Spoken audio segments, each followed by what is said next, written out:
They finally showed it, and honestly, India was not supposed to look like this. Over the last few days, many of you have been asking me to cover this because after years of construction updates, tunnel breakthroughs, and government announcements, we finally have something people have been waiting to see.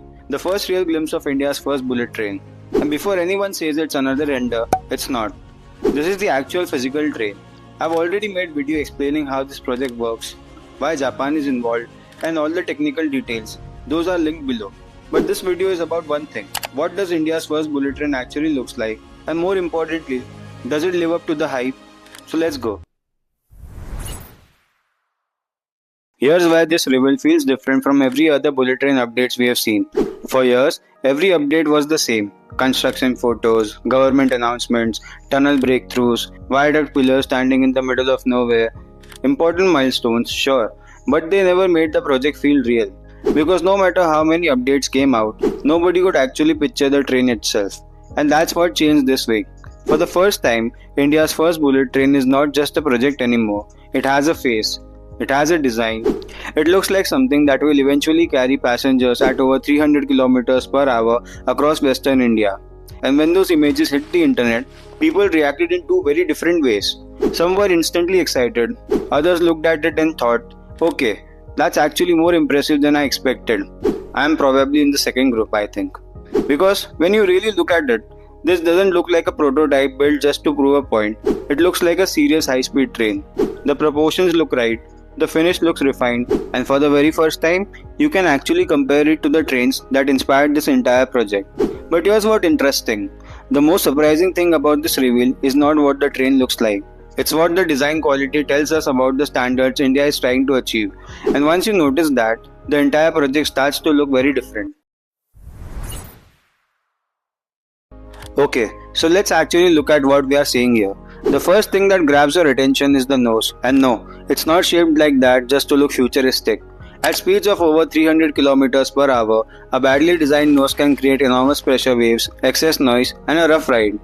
Engineers don't get much room for artistic freedom here. Physics basically makes the decision for them. Which is why the shape of this train matters. It's long, smooth, and incredibly refined. The kind of the design you normally associate with mature high-speed rail systems. Every curve exists for a reason. Then look at the body itself. Compared to the trains most Indians are used to seeing, this feels completely different. The coaches are sleek, low profile, and remarkably clean. No bulky elements sticking out, no visual clutters, nothing that interrupts the flow of the design. And that's important because at these speeds, even small imperfection matters. The smoother the train moves through the air, the more efficient it becomes. But the detail that surprised me the most was not the nose or the body. It was the overall design language. Because this doesn't immediately feel like a traditional Indian railway train. It feels like a product, and that might sound like a small difference, but in infrastructure, it's huge.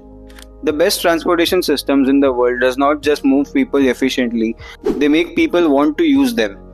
That's one of the reasons why Japanese Shinkansen became such an icon.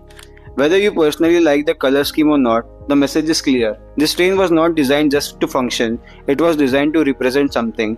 And that's where things start getting interesting, because once you compare it to the world's best high-speed trains, you begin to understand why this reveal has generated so much attention.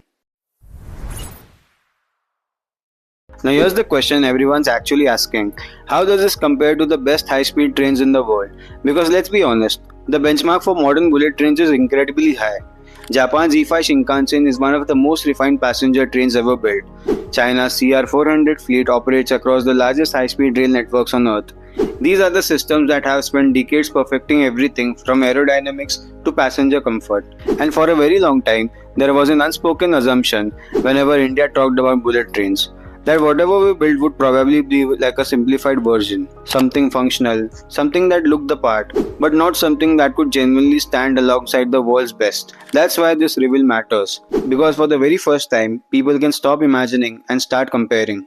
And visually at least, the train holds up surprisingly well. The proportions look right, the nose looks refined, the overall design feels modern and confident. It doesn't immediately stand out as a compromise or a budget alternative.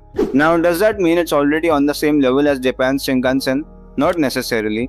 And this is where we need to be fair. A beautiful train standing still is still a train standing still. We haven't seen the interiors, we haven't seen passenger experience, we haven't seen ride quality, And most importantly, we haven't seen it running at full speed. Those are the tests that actually matter. But first impressions matter too. And the first impression this train gives is very different from what many people expected. Instead of asking, can India build a bullet train? People are now starting to ask a different question. How good will it actually be? And that's a very different conversation. But here's the part I find most interesting.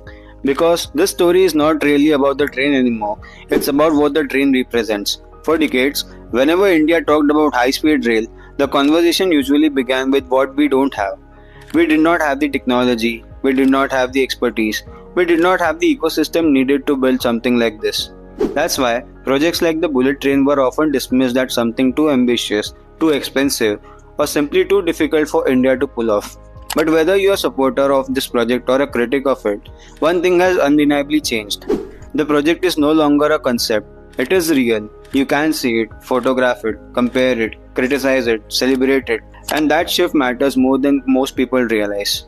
Because every major infrastructure story eventually reaches a point where it stops being a promise and starts becoming a reality. This feels like one of those moments. Now let's be clear. India is not suddenly becoming a global high-speed rail exporter tomorrow. The real challenges, operations, maintenance, reliability, passenger experience still lie ahead. But this reveal changes the conversation. The question is no longer, can India build a bullet train? The question now is, when it finally starts running, how good it will be? And that's a question nobody could seriously ask a few years ago. That's why this image matters. Not because it's just a train, but because it represents the moment one of India's most ambitious infrastructure projects stopped looking like a future plan and started looking real. So here is where we are. For the first time, India's bullet train project does not feel like a future promise. It feels real. For years, this project was represented by construction updates, viaduct status, stations, tunnels, and progress reports. Important milestones, yes, but none of them gave the project an identity. This does. India's first bullet train finally has a face. And whether you are excited about this project or skeptical of it, I think we can all agree on one thing. Seeing the actual train makes this project feels a lot closer than it did yesterday. Now, of course, the biggest milestones are still ahead of us. The first test runs, the first passengers, and the first time this train reaches full speed on Indian soil. Those will be the moments that truly defines whether this project lives up to the expectations surrounding it. And when they happen, I'll be covering every major update right here on this channel. If you want the complete story behind this project, I'd highly recommend watching these videos next. India's first bullet train explained, where I break down the entire system works. Why India's first bullet train will run without Japan's Z10 Shinkansen, one of the biggest misconceptions surrounding this project. And Mumbai Ahmedabad bullet train update for the latest construction progress and what's happening on the ground right now. But before you leave, I want to know one thing. What was the first reaction when you saw the train? One word, drop it in the comment. I'm genuinely curious to see what you think. I'll see you in the next one. Till then, goodbye.